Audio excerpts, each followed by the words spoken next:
ఇంకో విషయం చెప్పడం మర్చిపోయాను.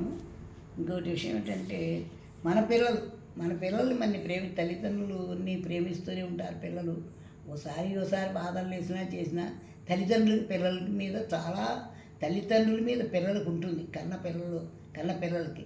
కానీ ఇప్పుడు కోడళ్ళు అల్లుళ్ళు వాళ్ళు కూడా అంత పెద్ద పట్టించుకోవటం లేదు. కానీ వాళ్ళు పట్టించుకున్న వాళ్ళైతే అదృష్టవంతులే. అత్తగారు మామగారు చాలా అదృష్టవంతులే వాళ్ళని పట్టించుకున్న వాళ్ళైతే. అసలు మనవాళ్ళకి అసలు మా అమ్మ ఎవరో ఈ తాతయ్య ఎవరో అక్కర్లేదు ఇప్పుడు మనవాళ్ళకి. పూర్వం మనవాళ్ళకి అయితే తాత మా అమ్మ అంటూ వస్తైనా మాట్లాడుతూ ఉండేవారు, అమ్మమ్మ తాతయ్య అంటూ. ఇప్పుడు మనవరాళ్ళకి అసలు తాత అమ్మమ్మ వాళ్ళకి అక్కర్లేదు. అసలు వాళ్ళు ఎవరో కూడా పట్టించుకోవట్లేదు. వెళ్ళి పిలిచినా కూడా పలికే స్థితిలో లేరు వాళ్ళ పిల్లలు. అలా ఉన్నారు. ఇంకా కోడళ్ళు అంటారా, అది అదృష్టం ఉండాలి చూసేందుకు. వాళ్ళు వాళ్ళు అనుకుంటారు మనం బాగానే చూస్తున్నామని. కానీ మా అత్తగారు ఎలా ఉంటుంది, మామగారు ఎలా ఉంటున్నాడు మన దగ్గర అనే ధ్యాస వాళ్ళకు ఉండదు. ఎలాగో అలా ఉంటూ ఉంటారు. బాగా ప్రేమగా చేసుకున్న వాళ్ళైతే మంచి అదృష్టం, వాళ్ళ అదృష్టవంతులే. ముసలి వాళ్ళ అదృష్టవంతులే. చూడకపోరనుకోండి, పట్టించుకోకండి. మనం పెద్దవాళ్ళం కదా, మనం కాస్త ప్రేమగా వాళ్ళని చూడడమే, వాళ్ళని కాసేపు ప్రేమగా మాట్లాడడం. వాళ్ళు ఎలా మాట్లాడినా వాళ్ళకే వదిలేయడం. వాళ్ళకే తెలుస్తుంది. మనం ఉన్నంతలో మనం ప్రేమగా మాట్లాడి మన జీవితం గెట్టుకోవడం.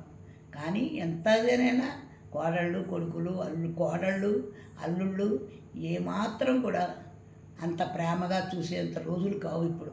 ఆ రోజులే బాగా మారిపోయాయి. అలా అని మనం అనేందుకు ఏమనడానికి వీల్లేదు. వాళ్ళ పరిస్థితులు వాళ్ళవి. మనం ఏం చేయలేము. నిజంగా కోడళ్ళు బాగా చూసే అత్తగారిని మామగారిని చూశారనుకోండి, వాళ్ళు చాలా అదృష్టవంతులు. ఏదో పుణ్యం చేసుకుంటే అలాంటి కోడళ్ళు అలాంటి అల్లుళ్ళు దొరుకుతారు.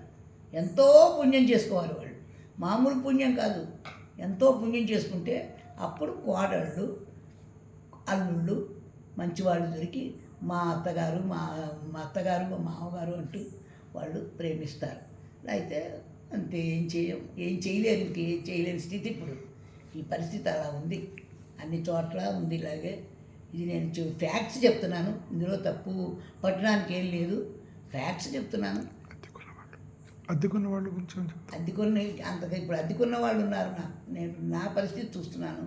నాకు అద్దెకున్న వాళ్ళందరూ నా కొడుకుల్ని చూసుకుని, నా పిల్లల్ని చూసుకుని నా జీవితం గెంటుతున్నాను. ఇక్కడ ఉంటున్నాను నేను నా విషయం మీకు చెప్తున్నాను.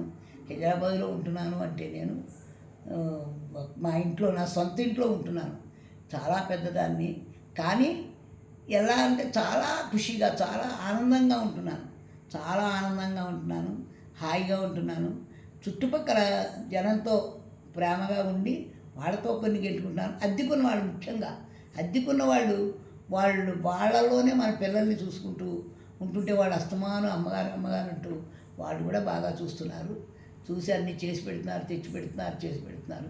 ఇంకా పని మనుషులు కారు వాళ్ళు మన యొక్క పిల్లలు కూడా అలా చూడరు. అంతలాగా వాళ్ళు ప్రేమిస్తూ సేవలు చేస్తున్నారు. నేను వయసులో పెద్దదైనా అలా గెంటుకు వస్తుంది. చాలా బాగా రోజులు గడుపుతున్నాను, ఆనందంగా గడుపుతున్నాను. అదే అంతకన్నా నేను ఏం చెప్పాలో తెలియటం లేదు. చెప్పలేని ఇంకేం లేవు, విషయాలు ఇంకేం లేవు. కానీ అల్లుళ్ళకి కొడుకులకి ఏం చెప్తున్నాను, అల్లుళ్ళకి కోడళ్ళకి ఏం చెప్తున్నానంటే, వాళ్ళ అమ్మా నాన్న ఎటువంటి వాళ్ళు, అలా అత్త మామ కూడా అలాగా అటువంటి వాళ్ళే అలా జ్ఞానం కలిగి ఉంటే మంచిదని చెప్తున్నాను. ఈ మాట అంతే. ఉన్నారు వాళ్ళకే మంచిది. ఎందుకంటే వాళ్ళు ఎల్లప్పుడూ ఉండరు, అత్త మామ ఎల్లప్పుడూ ఉండరు, విడిపోతారు కొన్నాళ్ళకి. వెళ్ళిపోయాక మీరు మా అత్తగారు మీ పేరు తలుచుకోరు. తర్వాత తలుచుకోవాలనుకోండి, అక్కర్లేదు. తర్వాత తద్దినాలు పెట్టి అందరినీ పిలిచి పెట్టడం చేయడం అనేది అది బట్టి దండగా ఏమి పెట్టక్కల. బతి ఉన్ననాళ్ళు ఏమీ అనకుండా ఉండి చూస్తే చాలు, ప్రేమగా చూస్తే చాలు. బతి ఉన్ననాళ్ళును సత్యాక అవి చేసాము ఇవి చేసాము ఎవరికి కావాలి, అందరూ తిరిగిపోయేవాళ్ళే, ఎవరిది ఏది ఉండదు. వీళ్ళ మనసులు బాధ మాత్రం పెట్టకుండా ఉంటే, ఉన్నవాళ్ళ మనసులు బాధ పెట్టకుండా ఉంటే మీరు చాలా గొప్పవాళ్ళు. ప్రతి వాళ్ళు కూడాను అత్తమామల్ని బాగా చూసేవాళ్ళందరూ గొప్పవాళ్ళే. తల్లిదండ్రులు పిల్లలు ఎలాగా చూస్తారు, కోడళ్ళు అల్లుళ్ళు కూడా తప్పకుండా చూడాలని కోరుకుంటున్నాను నేను అందరి అల్లుళ్ళకి అందరి కోడళ్ళకి ఈ విషయం మీరు తెలుసుకోండి. ఇంతకన్నా ఇంక నేనేం చెప్పలేను. అంతకన్నా ఇంకేమన్నా చెప్పాలని ఉన్నా కూడా మైండ్కి రావటం లేదు.